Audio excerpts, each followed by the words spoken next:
What is up, everybody? Welcome to to episode 73 of Reezy Talks. The amount of times that I've almost messed up my own show intro is pretty amazing. Today, we have a good friend of mine, Avery Romer, who goes by Romer the Romer on Instagram.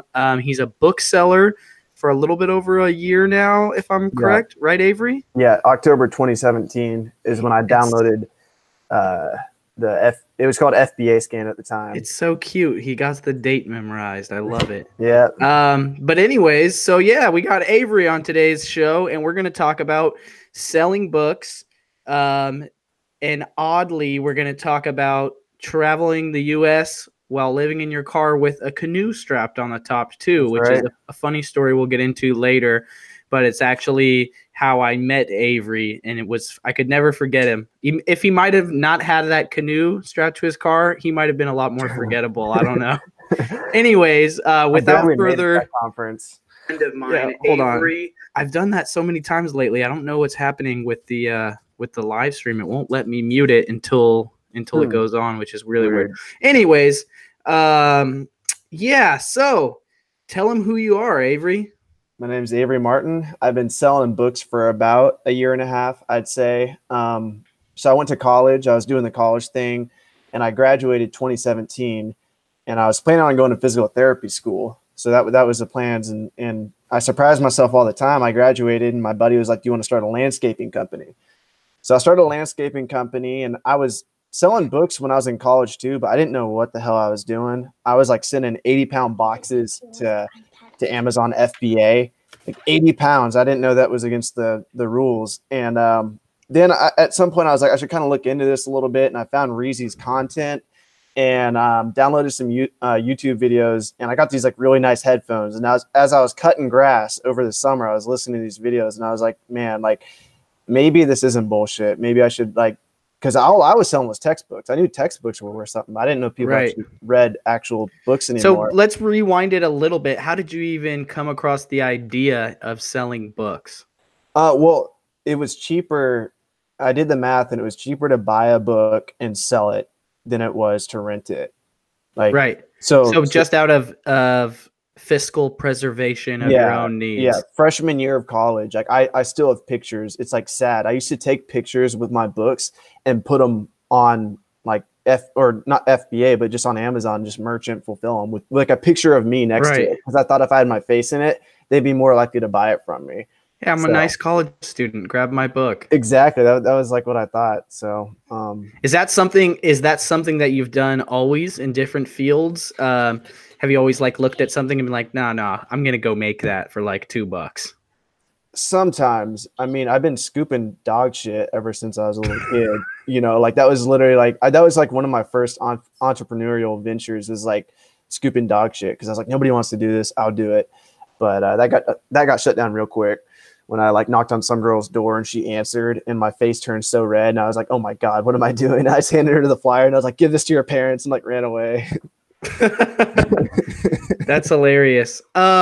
So you're selling textbooks only, and then you decided to go into the internet and see what was up with books in particular, or what? It was way harder than I thought to like sell the book. Like I had to like do some tax shit. I don't even remember, honestly. Like people ask me how to set up a seller account now, and I don't even know what to tell them. But I remember it was a little bit more difficult than I wanted to, and it wasn't worth my time, even though I made the money. And then I started selling my friends' books, and then my friends of friends' books wanted to be sold. And then I think I came across your content first, and then I came across Caleb, and I read a blog by him where he was doing this exact same thing. And this is already after a few semesters in of me selling my friends' books. And then that's when I was like, okay, I'm actually going to try to do like a textbook buyback. And it worked out pretty damn well. Like I had to ask for extra money from my dad for him to send it to me.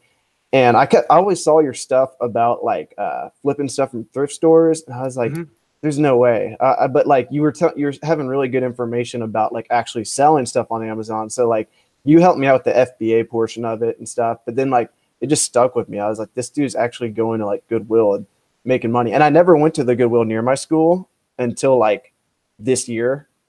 and this is like a year and a half, or I've been graduated for 2 years now. What'd And you find when you got there? it was like one of the best Goodwills I've ever been to, because it's in the middle of Kentucky. No resellers are there, and So it's where do you live at? Let's cover that too. Did we I not? live in Nashville, Okay. Tennessee.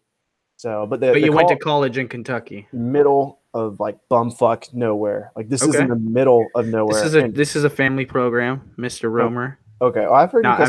I'm just kidding. I'm just kidding. I'm just busting your I was about to balls. say, I know you've cussed on the show. But I listen to your shows. Awesome. No. Okay, so middle of Kentucky, BFE. Yeah, and Goodwill was just killer. yeah, it was. Was it like a stone's throw from the college or what?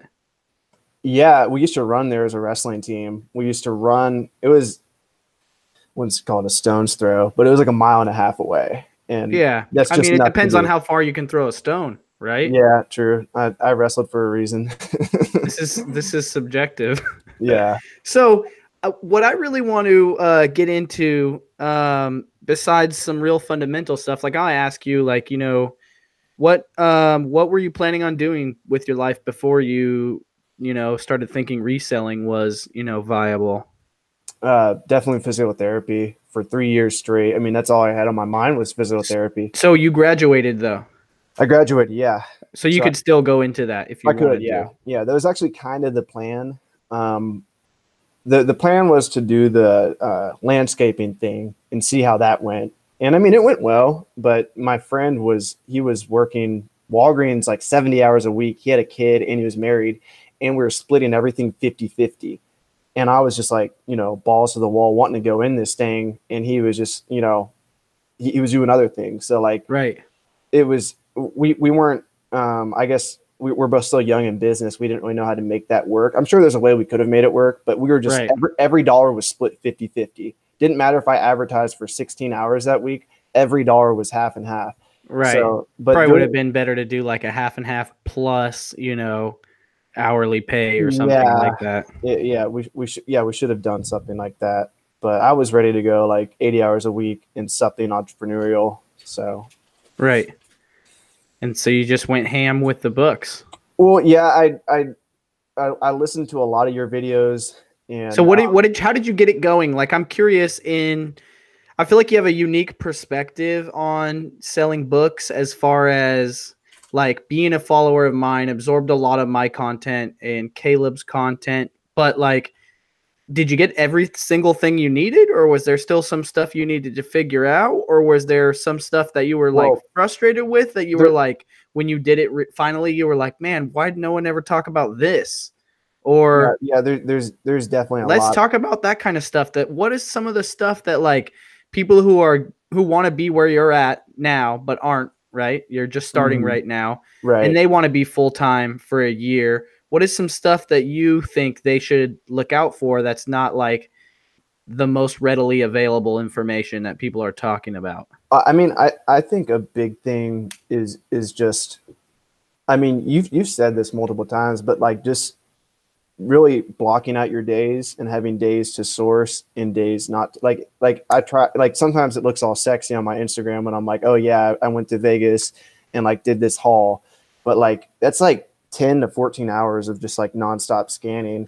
And you can't go to the Grand, for me at least, like I can't go to the Grand Canyon and make a lot of money in the same day. Like it sounds good to like stop by a Goodwill, but like I don't know, you just need to grind through it and go to every single store.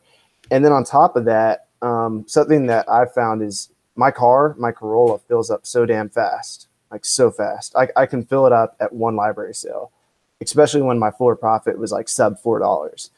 And once I raised that floor profit to 5, it was a lot harder to fill up the car. So I was spending a lot more time at library. I was spending less time at library sales, like, loading up boxes and like putting them in the corners and like making, trying to make friends with the friends of the library and like finding space for like my 10 boxes. When I raised my floor profit, I think being on the road, it's important to have a high floor profit. Okay, that makes sense. Caleb's big on that. He presented in Phoenix. He was talking about, I don't know, some statistic. It was something crazy. Like he's always got some statistic, and you can't argue with him because it's just numbers, right? Yeah. Well, it was something. I remember what he was saying. It was something like it was like some Pareto principle base, like, or Yeah, it was the reversal of it, where it opposite. was Yeah, like, look, it was like 80% of what you're doing is only producing 20% of your yeah. money. So, I think it was what did he say? He was like, quit doing this and like just it go was golfing, or, go buy books that have a higher price. and yeah, and that's something I didn't really consider that was part of the argument, because the argument was you're wasting your damn time with these cheap books, which I think the cheap books were like $8 and under or $9 and under, yielded less than 3% of profits for like some huge big time seller.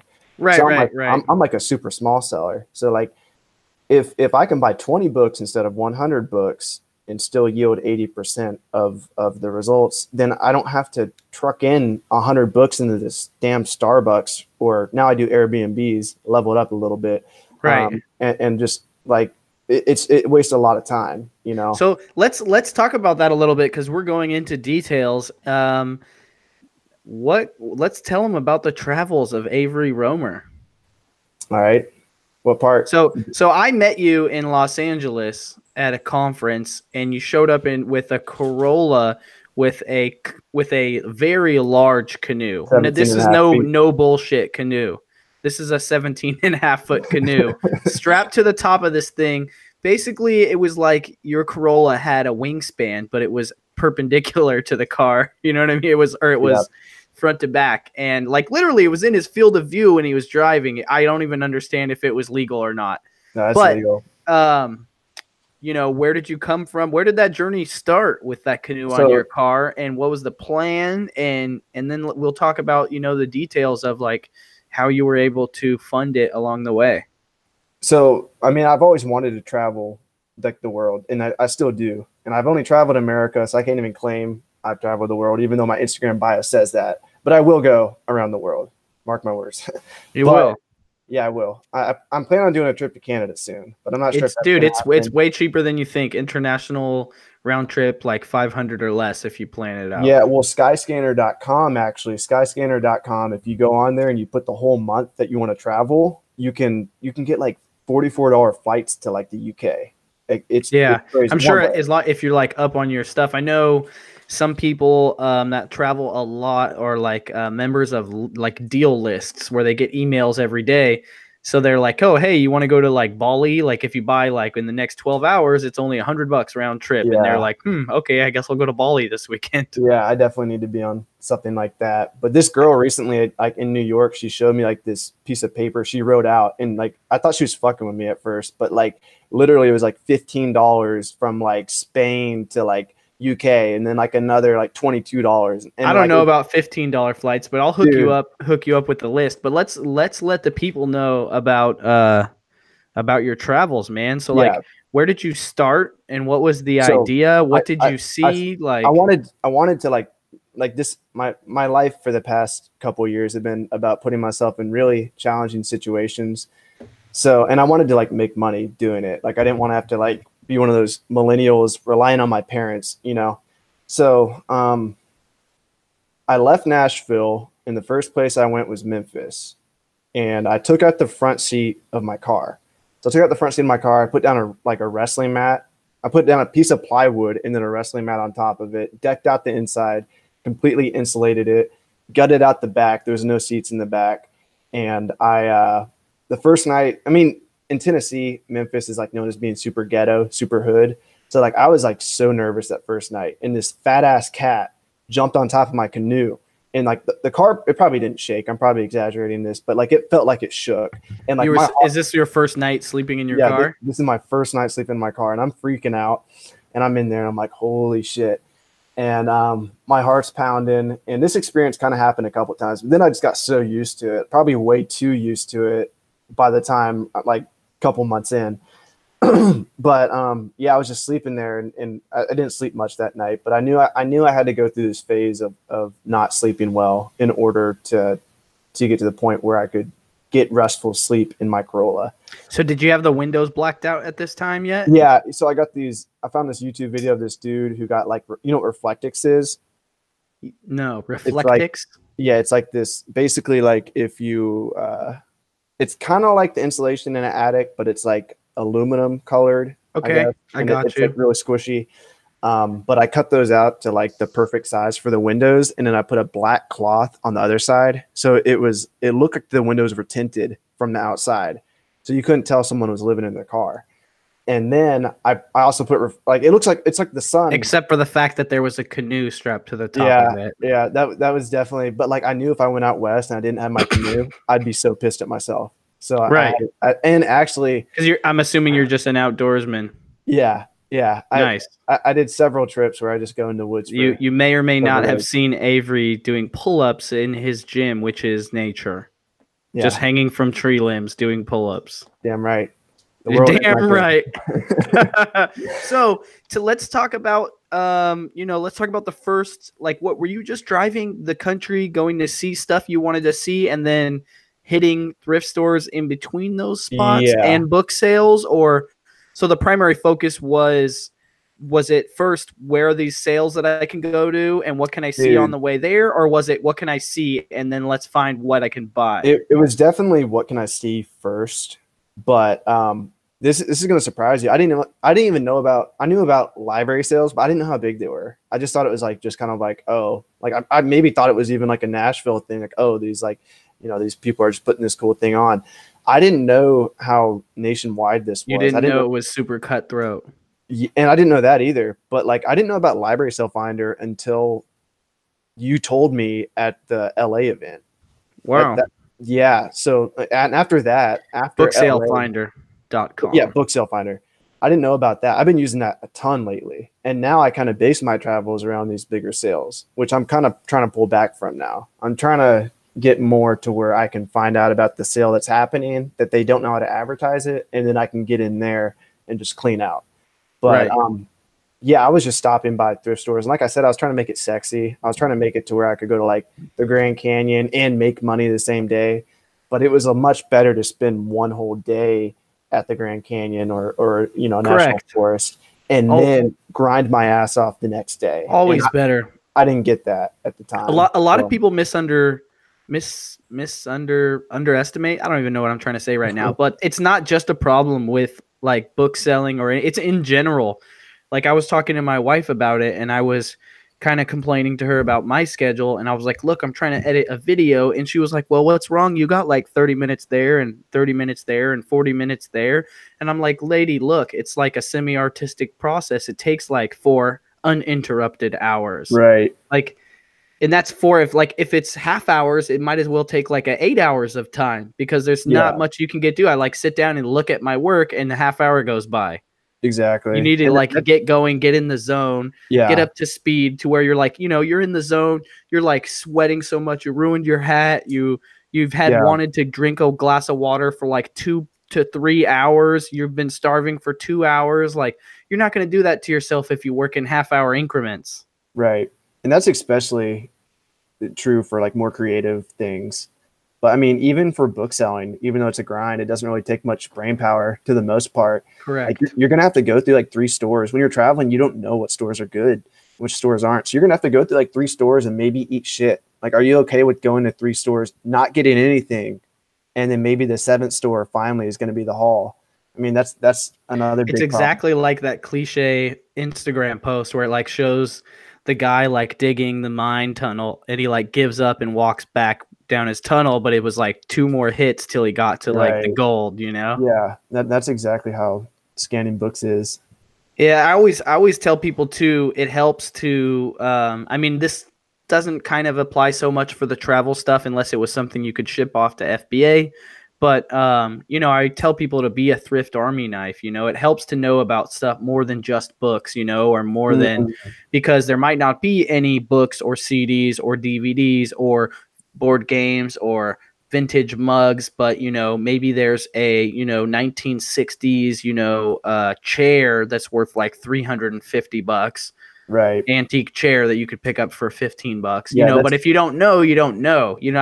I feel like if you don't know, it's invisible, and then as soon as like, stuff manifests and you can see it. You yeah. know what I mean?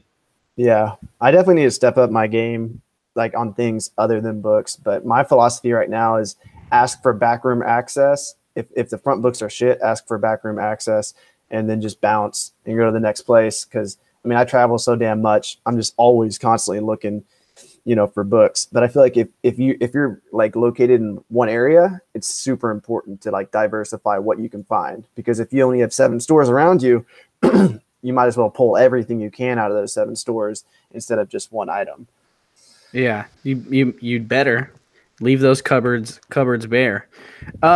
So what's some of the cool stuff that you saw or did on your trip?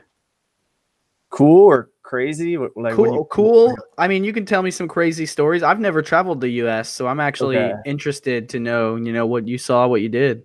Well, I think one of the most underestimated places, one of the first places I saw was Palo. I think I always screw this name up, but Palo Dura Canyon, and it's in Amarillo, Texas. And that was like, I don't know if I was like super present that day. Do you listen to Eckhart Tolle at A all? little bit, yeah. Yeah, but like I don't know, I just had an amazing experience in Palo Dura, and like most of this trip I was by myself, which we can get into that. I got really lonely. That's why I'm super envious of your content a lot of times, because you always have your family with you. That's why recently I started traveling with friends, because it's a lot better. Because sometimes it's great traveling by yourself, but sometimes, a month in, all by yourself, and you've only talked to Goodwill store owners, it can your mind can Yeah, go to dark places yeah, no, fast. you did a little trip with your buddy Andrew, right? Yeah, that was 10 times better on my mind, on my mental space. And Right. I had on this trip, I had to learn how to be really cool with myself, because you get stuck in these repetitive patterns of just like, I don't know, mind fucking yourself essentially. But Right. yeah, I mean, I'd say in Where the did you grand, meet Andrew at? Did you meet him at the I turn the met him. page I thing? met him at LA, but I didn't really get to know him, and I didn't never really got to know him until the trip. But I tried to meet up with a lot of people from the LA trip on my way back up the coast. So as I was working my way back up California, I took him out for a beer, and I found out we went to the bar, and Andrew, he's such a nerd.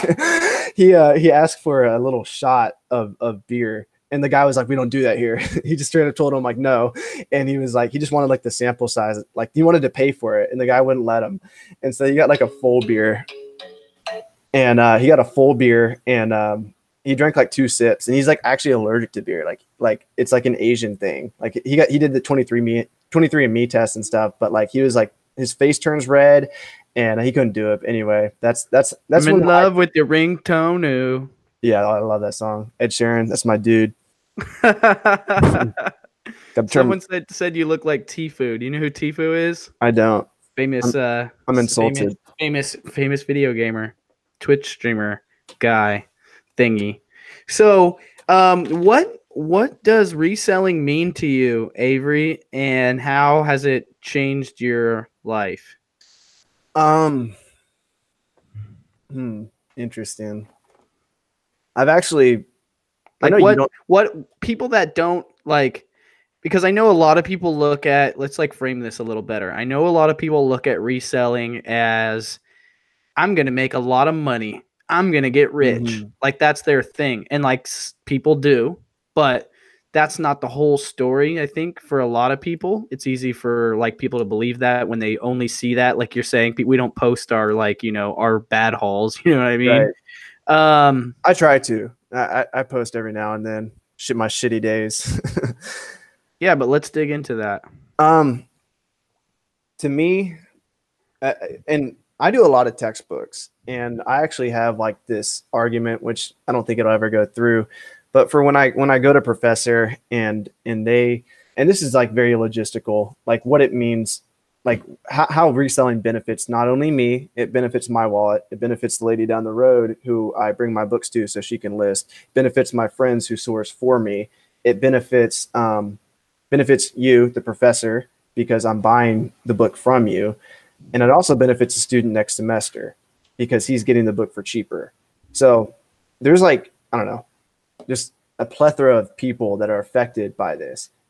So I mean, otherwise that book was going to be sitting in your closet or be sitting on the Goodwill shelf, like whatever happens to it. So I mean, I look at it as just like, I don't know, capitalism. I don't know if that's the word for it, but just like the opportunity is there. It's Right. opportunity sitting on the shelf, and no one can complain about it. Like no one can make up any excuses because everyone has a smartphone and everyone can go out and do this. So I mean, that's what it means to me. it means that you're getting some cake.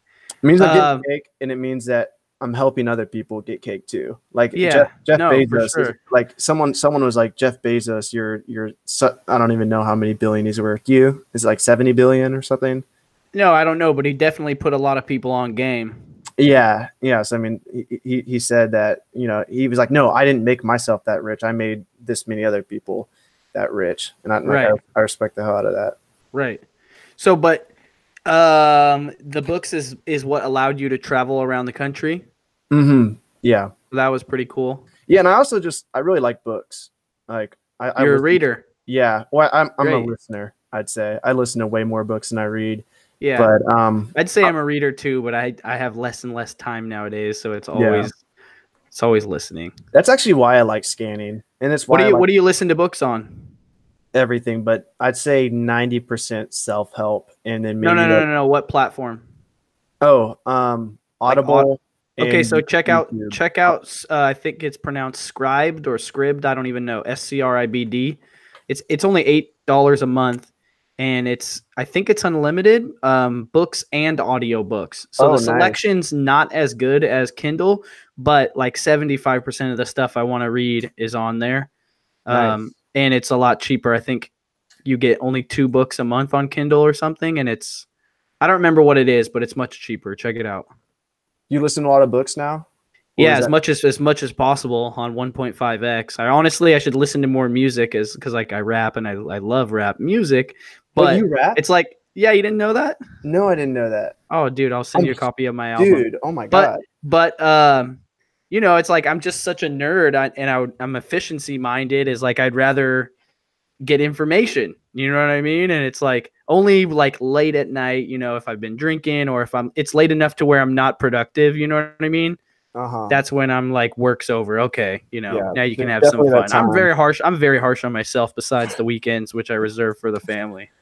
I mean, there's definitely that time where you're just like your brain's just like, no matter how hard you try, it's like you're out. Yeah, no, definitely. Stop trying to make something out of it. You like the 1 hour when you wake up is going to be 10 times better than this 4 hours. Always. It's like 4 a.m. and you're having this problem with this shipment. It might be time to go to bed. You should be.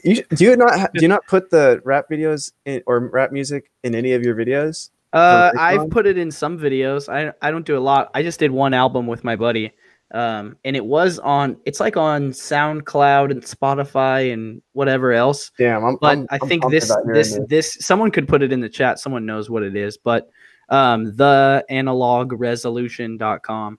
Okay, But hell I yeah. think we didn't pay for our distribution this last year, or our credit card expired or something. So they pulled it off iTunes. I think we had to Uh, keep paying. So, I've always but wondered how that anyways, works I because mean, I have a it's lot of tied. rapper I think friends. it's all right. I have a lot I'm of friends partially that rap. biased though. You And do, yeah, and like I'm always putting them in my videos. If I'm like stacking books or whatever, I always put my friends' rap in my videos. Very rarely do I put someone else because number one, like Instagram will take it down. Number two, I want to right? promote them. And it's very similar to what I'm doing. Like it's a grind. Yeah, no, It's humbling. it's exactly. I always think I'm like, oh, when I'm listening to like I really like trap music. Young Jeezy's one of my favorites, and he's talking about selling drugs, but he's Right. talking about moving weight, putting things in Yeah. boxes, shipping packages out, That's and my I'm just favorite. like stacking paper, and I got stacks of books, and I'm like, wait, I'm stacking paper. Like Yeah. it's literally paper. I was No, like, man, some of that's these my rappers would favorite. have just killed the FBA game, man. My favorite rappers are the rappers that rap about like drugs and like moving weight and shit like that. Like those are and the bangers too. Just like the straight up like hard beats. Like that's my favorite type of rap. And so like whenever my friends put any content, I'm always asking them like whenever they're putting out some like lyrical sad shit, I'm like, yo, you gotta put the bangers out, bro. Like Yeah, I'm all I'm about more that. of a lyrical spiritual miracle guy myself, You need to put some bangers out and just fry all the Instagram dude, when people. it gets like I said, like if it's party time, I'm like, man, I don't want to hear about your lyrical spiritual miracle. I just want to hear some bass. Dude, Just you could just kill chop it down. all those assholes that post like stupid shit on the YouTube videos. You could just fucking slay them. Just like be like, X, Y. I like how you're saying that, and you haven't even heard the music yet. So I'm down with I'm you, saying man. if I'm a reseller, that's what I'm rapping about. I'm Yeah. like, No, you got yo, to hear this. You got to hear this rap. There's two reseller raps.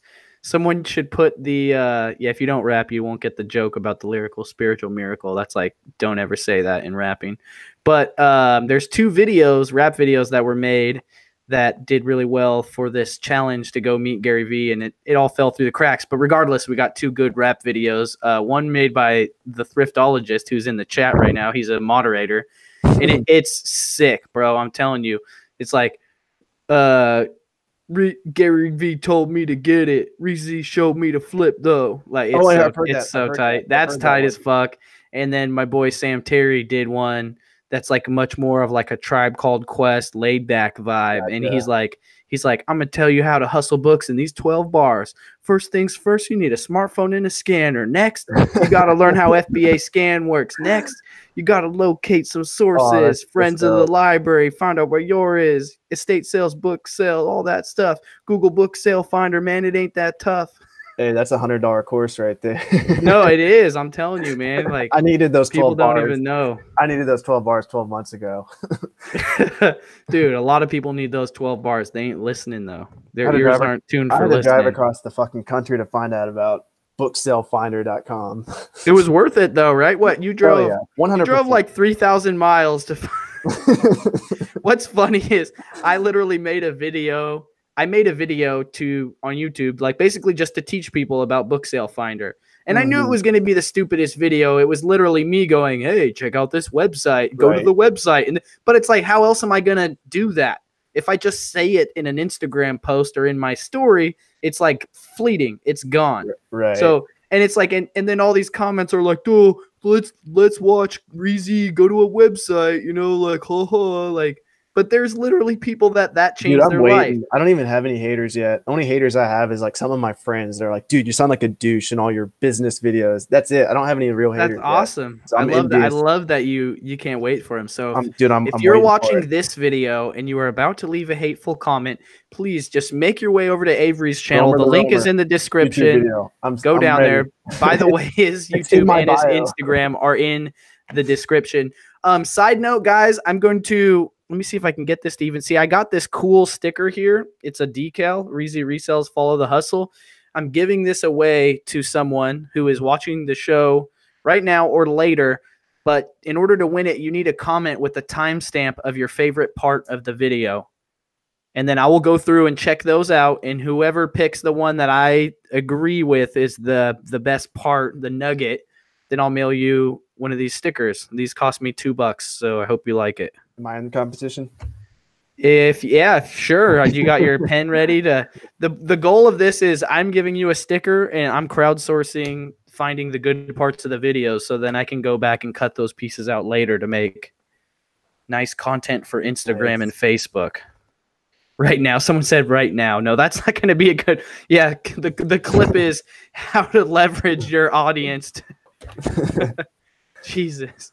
So, do you want to talk any numbers, bro?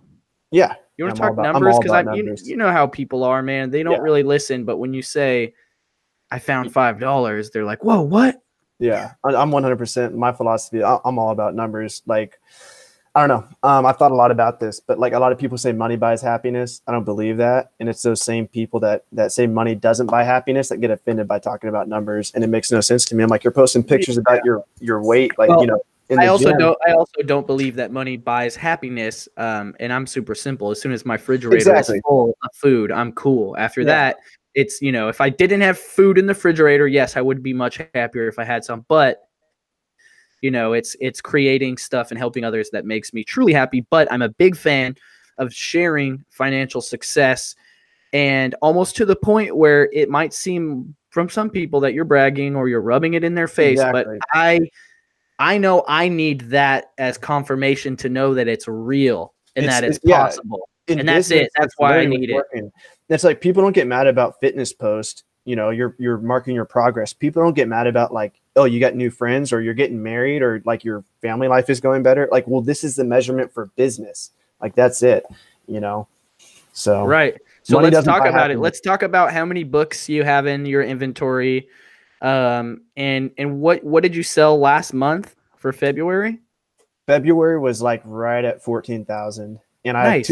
2,000 books in inventory Do you right know now. roughly what percentage of that is profit that you're paying I'd taxes say on? between 4 and 7,000. I'd say, after all said and done. Um, Okay. yeah, because I mean, a lot of it was e-flip stuff, So I maybe mean, more. not terrible. Let's call it 5 and say that's 70,000 or Yeah, what? No, that's 60,000. right. Yeah. So I mean, basically trending towards 75,000 a year. And also, I'm at 13,000 this month, which is February, which is supposed to be one of the shittiest months, but Right. No, it it's definitely like is. 10% down. But I What mean, I'm proud of that, for what would being you have been expecting to make as a physical therapist? 60,000 a year, Cool. 60 to 80. So So you've basically done that yeah, with the ability to grow much more exactly. rapidly than if you were a physical That's therapist because you wouldn't have your own clinic. You'd probably be working for someone else. yeah. Well, that's actually kind of what pushed me away, is because I knew I'd probably want to start my own clinic, and I didn't want my demand to be sick people and injured people, because then I'd be trying to find ways to get sick and injured people back into the office, and that Right. scared me. When my mind started thinking like that, I'm like, I don't want to think like this. I'd rather just buy something, inert on a shelf and sell it. I'm not hurting anyone. I'm actually helping people in Right. the process. What you So, just described is similar. Do you know the Tim and Millie, the Flippin' Travelers? They were on. mm-mm. They did a show with me. They travel the U.S. They have an RV and they have Oh their own no. YouTube channel as well. The Flippin' Travelers. I think they might have renamed their channel recently. Did a rebrand or whatever. Okay. And I forget where I was going with that one. But yeah, those guys are pretty cool. Totally blew it right there. My bad. Yeah, But that happens. no, there was a reason. I forget. They were saying that they were going to tune in tonight. There was a certain thing they were interested in, and I'm Were they bummed going to out. helping people? I was talking about physical Oh yeah, therapy. yeah, physical therapy. His wife's a physical therapist. Okay. Boom, brains connected. So wait, God, does his she? wife's a physical therapist. They travel and Oh, resell, so he like and follows her to her places that she goes. exactly. So Oh, she nice. gets like, but it's exactly what you said, like helping people get back into their thing. But it's like, Right. you might be here for a week or there for 2 weeks or there for a month or whatever. And so then they'll like station out of there, you know what I mean? And get that Mm-hmm. done and then go somewhere else and Gotcha. continue on. But it's just amazing to me, all the opportunity that's available to all of us in America. And some of this is available outside of America as too. There's a lot of online. I mean, obviously, like whatever your country and wherever you live, there's all kinds of rules with how you can make a business and your money and your taxes, and I can't claim to know anything about that, but the online opportunity is amazing, and particularly in America, like we can just, hey, I'm just going to pack into my car, drive around the country, and I'll go Yeah, pick some money up off other people's store shelves, and I'll it's pretty just insane.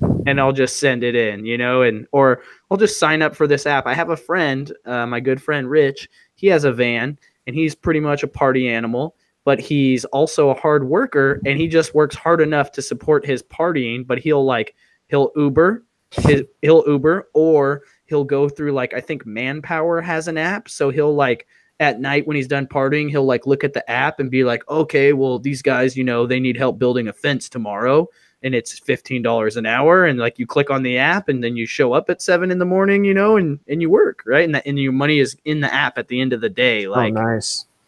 anyways, it's just ridiculous, all these ways, like there's people out here, I see they're walking, like, there's apps to get your dog walked, you know what I mean, like, Yeah. and people are like walking 12 dogs at once. I don't know how much they're getting, but Shit, they're it's walking a dog. it's just so insane, this time we live in right now. Like, everything is People pay changing a right lot for now. dog businesses. People pay Oh, a lot I'm for that. sure. I'm sure. It's crazy though, just the time we live in, all the stuff that's changing right now, even things that, seem like super mellow to people, like food delivery, like, DoorDash or Uber Eats or whatever, are changing the game, because now you have restaurants that, like, their location doesn't matter anymore. As long as they show up good in the search results on DoorDash or Uber Eats and their food is good and they get good reviews, all of a sudden it doesn't matter that they don't, they're not on Main Street anymore. So Yeah. I just trip out daily about the opportunity that we have. And it's like all I see is opportunity. Like, I Right. can't believe when I see people like applying for a job, like saying, "Hey, are you guys hiring? Like, can I fill out a job application?" Like when I'm somewhere, you know? Yeah. And I can't even believe that still goes on. Does this ever mess with you? Like when you're like downtown and you see like a parking lot and how small it is, and it's like a really big, well-known restaurant, and you're like, how much traffic can they actually support in one day versus like an online storefront, Right. that can support of like an online storefront of like an ebook that can support infinity demand. Right. You know what I mean? Yeah. And infinite traffic, versus like, I mean, they only have 8, spots available, and then 8. like that messes with me a and lot. all those things. I mean, not to mention the factor of like, because we were talking about food delivery, right? And then you're talking about a restaurant, and it's like the difference between the delivery economy. Maybe you can have a restaurant, but because you don't have indoor seating or whatever, you don't have to get like health inspected or whatever, and then and you don't need a parking lot, Yeah. and then you do all your transactions on Uber Eats. You know what I mean? Right, It's like right. because of the internet, it's like taking out the middleman and connecting us with no middle, because the internet's the new middleman, right? It's creating these opportunities to make money where like, other people, like there's so much stuff, like all these empty buildings I see, all these empty Toys R Us's all over the country, what are they going to do with those? What's your opinion on because there's a lot of bulk guys. What's your opinion on a lot of the bulk guys aspire to have like a physical presence? What's your opinion on that? Having like a physical bookstore. I think it's actually really, really great idea Really? because, and I, if I was to go into bulk books, I would 100% do it that way, because why not? Because the same place where you're doing your bulk business might as well be like a storefront in the front. And then in the back, I mean, how busy is a used bookstore going to be? I feel like I would have one employee for the main cashier, store area. And then, maybe 2, and they would both be working on FBA shipments or processing Gaylords until the bell rings. When there's no one in here, you're in the back packing this shit Hell up. yeah, you are. You're definitely not on your phone. Anyways, yeah, and then the bell rings and one of them goes out front. You know what I mean? Something like that, something very, very simple. But it's just that if you've been in the book game long enough, there's so many books that we can get for very, very cheap, if not free, that somebody will give you money for. But online, there's no money to be made. Yeah. And it's just like they're almost a burden in our business model because we don't have an outlet for them. All the while, there's how many hundreds of them. Like in an average week of working every single day, let's say you worked 7 days in a row, you would probably bypass hundreds of $2 books that you could sell for $2 in a store on a shelf. Good quality, popular books. And when I say popular, these are like they all have an E-score of 100 or more. Don Grisham. Yeah, well, not necessarily, but that stuff too. I mean, like these are all going to be like, probably New York bestsellers, known authors. The E-score is going to be high, maxed out, like 100 or higher, right? They're just books people want, but they're not worth anything online because they're overproduced, right? Yeah. But in a bookstore, someone will buy it for $2, and those are, if you sell it to the bookstore yourself, you're able to probably get, 50 cents or $1, depending on what the deal is. And that's a whole nother hustle. And I know that works in itself. So why not just cut it out, full, man? And like, no, I want to have a cafe too. So why not have a coffee shop in a bookshop? You know what I mean? Like, do you think I'm a firm believer of it. I'm a firm believer of investing in businesses that you use yourself. Right. So, what were we saying? Do you think you'll ever go that route? I think as online gets more and more competitive, and the fees change more and more with online, because I mean it's hard to map out, right? But sometimes I feel like Amazon's pushing booksellers out, especially like books under $20. I feel like Amazon doesn't care so much. Like, what Caleb said about those books that make you less than $4. I want to see that same chart, but from Amazon's perspective, for like what percentage of selling price of books make them most of their money, right? So it's like Amazon could just kill off every book under $20 and they lose, 0.25% of profit or something like that. If that's true, like why I could see them, raising fees to basically just to push us out. because they don't make so much money and it clogs up Yeah. all their space, you know? And now they have the seller fulfilled prime, like pushing people to do that Right. kind Yeah. of supports that theory even more, because from the customer's perspective, it's still the same. Like they're supposed to get it just as fast. It looks the Right. same to them. But I know people still want those books until people don't want them. And I feel like even I have a 7-year-old daughter right next to me right now. I feel like she'll probably like paper. I know she likes paper books already more. You know, that all I it feel takes is bad for one time cussing of now. all I'm it, all it, sorry. it's fine. She can't hear you. It's all it takes is one time of going to get your iPad. You know, you're going to the bathroom, you grab your iPad, you sit down on the toilet, and your iPad's dead or your Kindle's dead. You're so bummed. You know what I mean? Like that one time is worth like $4 for you. You would have Right. rather had a physical book. So Right. I think, you know, maybe we'll go to digital, maybe Luna's kids. You know what I mean? Maybe the next generation, maybe once like display technology changes a lot. I don't know. But I know that hand to hand, I can always look someone in the eye, shake their hand, tell them about this book, and sell them a book for $2. Like it makes perfect sense to me. I know I could take those books that from the thrift store that I can't sell online and just walk downtown in a populated street area and just be like, books here, got your Right. books here. Like I'm not even joking. I will do Right. that, Way and I will easier than the sell them. organic chemistry book that's going to make you $100. That shit would be hard to Right. sell. It'd be nearly damn impossible to sell Yeah. like that. But these books that, you know, that we're talking about, they're the books that people seen their friends reading. They're the books they've heard people talking about. Right. You know what I mean? Yeah. So I really like it because I like books. I like the idea of having a bookstore. It's like this community thing. It's kind of like I would have a cool bookstore. It'd be like counter. I'd still have the titles for the soccer moms, but it'd have like a counterculture vibe, you know, like which is kind of how books are supposed to be seen. That's how they were originally, you know what I mean? Like but I like books, so I would love to do that. You could get involved with the community. You could have people come in and read to kids. You could Right. have people come in and do free chess lessons or just like, you know what I mean? Like I'd make a sick place that like I'd like to hang out at. I would just hang out there. Why not? Yeah. I don't know. I like books, so maybe it's weird for me, but I always saw that as cool and labor intensive, definitely. But I've operated, you know, an FBA business where like when I first started, and I've never really told anybody this, but when I first started doing FBA, I was scared to send everything in, so I was only sending in mass market paperbacks only. And I was selling them all for like $3.99, and because they were the books that nobody ever touched ever, and they were plentiful, and the ranks were really good. Like you So say, you're looking at John condition? Grisham or whatever, and they weigh like 10 ounces. They weigh nothing, So right? you were looking at like condition rather than. And I was buying them by the Okay. bag, so I could fit so many in a bag for $5. Were you making any And profit? yeah, I was making $1.35. I would sell it Okay. for $3.99 FBA, which was the same price as shipping. So Okay. people were I was competing against people that were selling it for 1 penny plus $3.99 shipping. What's But the then I cutoff would sell it now? FBA for $3.99 and make $1.35. What's About the $8 for the same wow? payout. So So it's gone up to $8 now from $3.99. exactly. Wow. Yeah, exactly. Okay.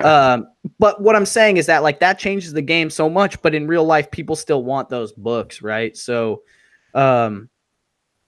I don't know, man. I like it. I think, you know, I always had like, even, back in the day, I lived in an area where I lived in a second floor apartment, but it was like right on a main street. Like as soon as you come down the stairs, you're like on a populous street, cafes and stuff right there.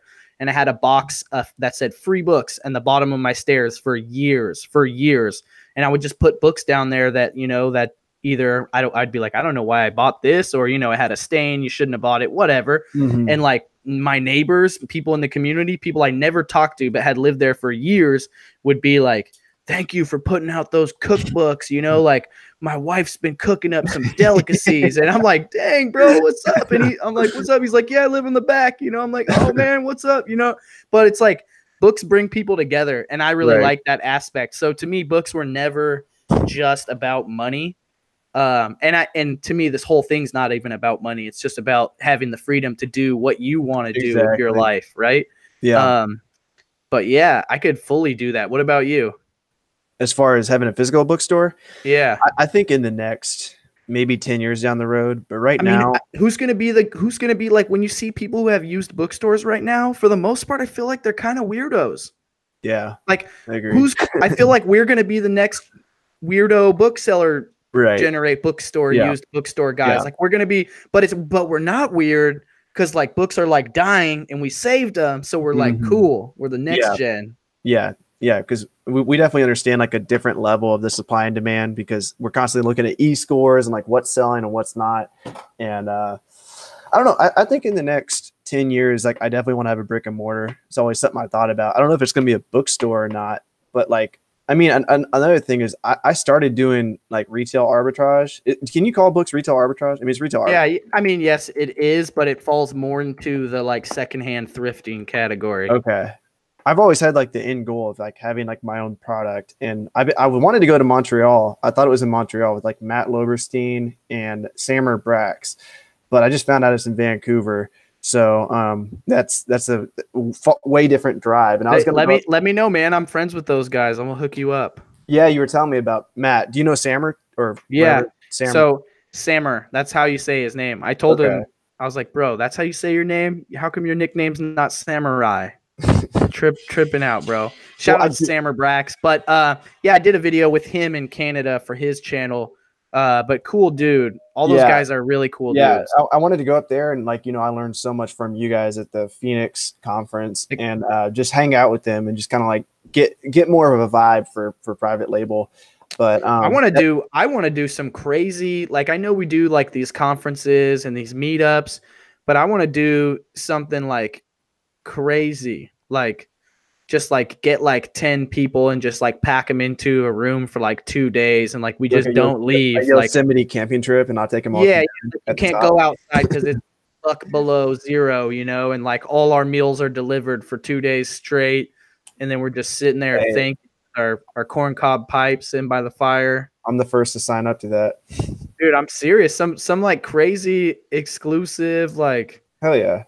I don't know. It just I think that's the craziest stuff when that happens. Like you were saying, when you went on that trip with your bro, it was much better. And that's wise because when you get like minds together, you can vibe.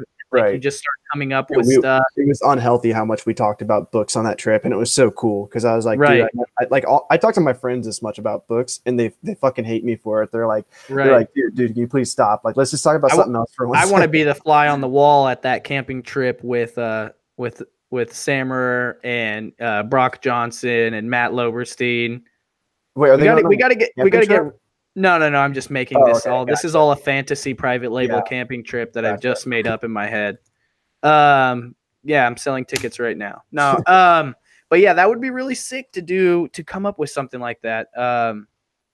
Yeah, I got to think about that. I want to do an event. It's probably too late to do an event this year. Maybe late this year. Mm-hmm. What do you think's a good place to do an event, Avery? Well, are you talking about doing that cabin thing? Is that what? Oh, I don't know. I'm just thinking about it. The cabin stuff sounds dope. I really like the idea of having that kind of mastermind environment in a cabin when it's cold and snow outside, because that kind of environment, it like, when it's rainy and shitty outside, you do what you do when you can't go outside. You know what I mean? So you'd like dig into the inside stuff. Right. I mean, there's go to a rainy and shitty place with Washington State, go find Sasquatch, do a Sasquatch hunt. So Jose Juarez wants to know what's next for you. Are you sticking to books? Yeah, this whole year. I have a goal of 500K in sales this year. So like, I got to hit it hard because that's like what is that per month? It's like it's around 50K a month, but it's a lot. 500 divided by 12. I'm not doing that in my head. Yeah. But so I'm really just doing that to challenge myself. And like I said, I was going to go to this private label thing, but I'm getting really good at this. It's like 40,000 a month. Okay. 40,000. Yeah. I have 2,000 books in inventory and I'm finally getting like decent paychecks. So I want to like just master this first, and maybe like how you have it, like you have it fully delegated to where, you have a sourcer going out for you. You have a lister, and you probably have a pretty dope repricing system. You use the waterfall on Yep. Right? So yeah, for books we still use Reprice It, and then for everything else we use Be Cool. So rather than just jumping in the water cold in private label, let me get this, let me get a solid stream of income. And then I really like, especially since I'm like young and I have a lot of time, like I want to create something that I can private label, but I really like Matt's idea of like creating a brand around it. And then I can create my own website around that and then eventually have like a brick and mortar store. So, but right now I'm just working on mastering this because it's what I've been doing for the past year, and I don't have it fully. If I stop right now, it's not going to keep going. So I got to get to the point where it's going without me being there. So Awesome. You know how I did it? how? I broke my foot. You had the injury. I forced myself to do it. So, I mean, Yeah. I didn't force myself, but life forced me to do it, which is always, I think, the best. A lot of the good things in my life have come from external pressure. I'd say actually almost all of it. That's kind of a weird thing to think about, is that you are the person you are based on the external. I guess it's always the combination of like what came from your DNA, your parents raising you, but like, all that bad shit that happened to you, quote unquote, bad shit or whatever, at least for me, I'm sure everyone has bad shit that's happened to them that made you, there was a good side to that made you who you are now. Right. It makes you get creative, and that's a big part of why I'm traveling, like putting myself in. I wanted to have a big panic attack. That was the goal of this trip, was to go out and like freak out in my car somewhere, but it didn't happen, but yeah, that's actually a good point. And because the whole online stuff is, hold on one second. The whole thing with it can be like super lonely, right? And so it's important to just to have a community, to reach out, to not go crazy. You know what I mean? right. So, is there any closing words you got here, Avery, for anybody, any of the people? Like, if you were talking to yourself, here's a good one. I haven't asked anyone this for a while. If you could send a message back in time to Avery before he embarked on his journey with the canoe, what would you tell him? I say, dude, look up booksalefinder.com. Separate your work from your fun.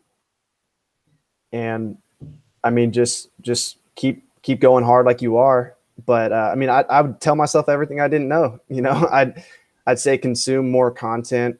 I think one of the best things I did was surround myself with good people. That's probably the best thing I did. And if I could do more of that, like I probably should. That's why I'm trying to go to more of these meetups. Right. And cut out the shitty people in my life. Isn't it cool? Like, I mean, in the books and the e-commerce stuff, like, okay, cool, you found those people, right? But within that category of people, you might be interested. For example, maybe you just want to get super ripped and pumped and like eat paleo diet, but you didn't find any like booksellers that were into that. You know what I mean? But you can get into those Facebook groups and those communities and those Instagrams, and there's people that live in your backyard that are into that stuff, right? And like, it's just so cool. Like, nobody can say like we're all not limited to like the two friends that live down the street. Right. You know what I mean? People like to tell like, you kids, you never go outside. You're never going to have any real friends. And you're like, grandma, you're like, I have 82.6 friends. And in real life, kids had, Timmy and Tommy, those two guys. Right. And one of them was a dickhead. Yeah, I mean, social media is beautiful because I've met so many people in real life that I knew on camera first. In the past 2 years, this has happened a lot where like I'll go and see someone. And the really weird one is when someone has a profile picture of their dog or cat, which I used to hate that. I used to, why the hell do you have a picture of your dog or cat? Like put your face out there. Right. Used to be my thing. But I now think it's awesome because now when I show up to their house and their cat is there, I'm like looking at the cat like, oh my God, I've seen you so many times, like all the Facebook conversations. Like I know the cat's face better than your face. So, and like with isn't it cool when you meet people for the first time, but you don't have that feeling that it's the first time you've met them. So it's the weirdest thing ever. You're like, I think this is the first time I've met you. Right. Yeah, you didn't have that with me, but I had that with you when I met you. And like right now, you sitting where you are, I always imagine like a huge audience in front of you. And like I thought you were like If I 6'4", and then I met you and you were like 5'3", and I was like, whoa. if I could turn my web camera around easily, I wouldn't do it. But if I could, you would literally just see a pile of dirty laundry over I there. always So imagine like people just like in the audience, like just taking notes, like, oh yeah, just like writing stuff down, you know, like it's a TED, awesome. I TED love it, talk. man. I love it, dude. I'm It's gonna that have a TED background. talk someday. Oh Promise yeah, you, I'm I gonna have a believe it. TED talk. I want to do that. This TED talk. Did you know? And this is funny because, like, as resellers, we all know this, but like people who listen to TED talks need to know this. Like, hey, yo, you could make $100,000 a year selling junk from yard sales, but you're too lazy to get up in the morning and go to a yard sale. Yeah, that's it. That's Nobody wants it. to hear that shit. Nobody, all the haters don't want to hear it. They just But don't. literally, there will be like, I can imagine like I'm talking to like 350 people, and in this will probably be a TEDx talk because it's like, it's easier to get a TEDx talk than a real TED talk. And there'll be like 17 people that like scratch their chin and they're like, holy shit, like 100,000. They're like, I'm making 115 and I hate my job right now. Right. And then they're going to go and they're going to, they're going to develop a life where they work like 15 hours a week or less and have a happier life and make more money or a little less. And that's what it's all about, man. Those 17 people that, that they actually have the chance to like, they have the gumption to like believe in something and then to like, to jump and to like take the risk. This is one of them right here. I believe I heard your video and I fucking did something. Are you a habitual risk taker? Do you like taking risks? Yeah. Okay. I think that's one of the main aspects to being a good entrepreneur because I have a lot of friends. They're not hustlers. I would say straight to their face, bro, you're not a hustler. And I know they're not a hustler because they'll fumble around with some idea and I'll be talking to them and they'll be like, well, but I don't know about this and then this. And they're like, well, how am I going to do that? I'm like, bro, if you knew those answers, it wouldn't be worth doing. Right. You know what I mean? It's all about figuring it out as you go along. You know what I mean? Like, and then trying again and adjusting. Like anything that's like exactly most things that are like exactly how to do it. It's like it's not worth doing it. Right. It's not worth it. Get out there, shake the dice. You know what I mean? Roll them, see what you get. Might not be good. Try again. Right. Some people don't like that though. Some people would rather just they want to know the result and they want to know what their day is going to look like. Well, that's exactly why people get caught up in the trap of the 9 to 5. And I hate to call it a trap because it's good for a lot of people, especially people that want, they want their, their healthcare coverage and whatever they got going for you. But the thing is just like there's this ceiling and it's pretty much the same. Like, I mean, have you ever worked anywhere where you worked there for like a year, 2 years, 4 years? You were a good employee and they gave you a 15-cent raise, a 25-cent raise. What the fuck is that shit? Do you want a 15-cent raise or a 25-cent raise? Are you going to Hawaii because you got a 25-cent raise? Are you balling out? No. And you want to be happy with these 25-cent raises for the rest of your life? No. So take a chance, roll the dice, and try some shit that has an open-ended possibilities, some X factor. Put some X factor in your life. Shit. Right. Yeah, but I mean, some people just like routine, and some people like routine and they're getting paid a lot, like lawyers. Oh, definitely. Definitely. If you're happy with your job and you like what you're doing, then you won. Some people though would be crushed by like the weeks that we have where it's like like the net negatives we have some weeks. Right. And then you would probably be crushed if you look at it on an emotional level. You would be crushed way more from like the mundane week of work where you get your 15-cent raise versus the person who gets the 15-cent raise. They're emotionally, they're stable, but you would just be like, oh my God, like you couldn't do it. So I think people are just built differently. And I think it's a good thing. Oh, for sure. That's how the world works. Like Gary Vee says, we need 2, 3, 4, 5, and 6s. Not everyone can be a number one, but you're exactly right. My soul starves when I have to work underneath someone else. And you ask permission to go to the bathroom. Exactly, I feel like I'm in elementary school. I mean, again, I've never had like an amazing job. Like I read all these entrepreneur startup stories about like Mhm. cool bosses and cool workplaces, and you know what I mean. That's what I never had that. I never had a cool boss or a cool place. So to me, That's what I that try. I shit. try to be a cool boss. I try to be like the boss that I would want to have. Just I Yeah, mean, I no, say boss. 100, Like I don't have like any full time employees, but anytime someone works for me, I try to be create the job. And a big thing is flexibility. yeah, For me, 100%, 100%, definitely. this chick's waiting on me to pick her up for salsa dancing. Oh, So dude, Avery's got to go. Avery's got a hot. right, That is the best way that anyone's ever ended the show. Avery's got a hot salsa dancing date to go for the night. So unfortunately, guys, we're gonna have to go. But Avery's got one thing. You got the outro here for us, Avery. you can follow me at Romer the Romer. That's on Instagram. That's on YouTube. And I'd also just like to thank Reezy. Thank you for everything. I mean, I learned so much from you personally. So, yeah, that's all I got. Go follow me on Instagram. We got something we say. Make sure you follow this dude out. Always show our guests love. Smash the video, like, triple like it, quadruple like it. But you know I need what we some say. haters. Haters. Send the haters that way. But you know what Yep. we say around here when it's time to go. We got a saying. What do we say? If you ain't flipping, you slipping. You slipping, guys. Peace. Thanks Peace for out. tuning in. I'll see you guys next week. Peace out, Reezy. Later, Avery.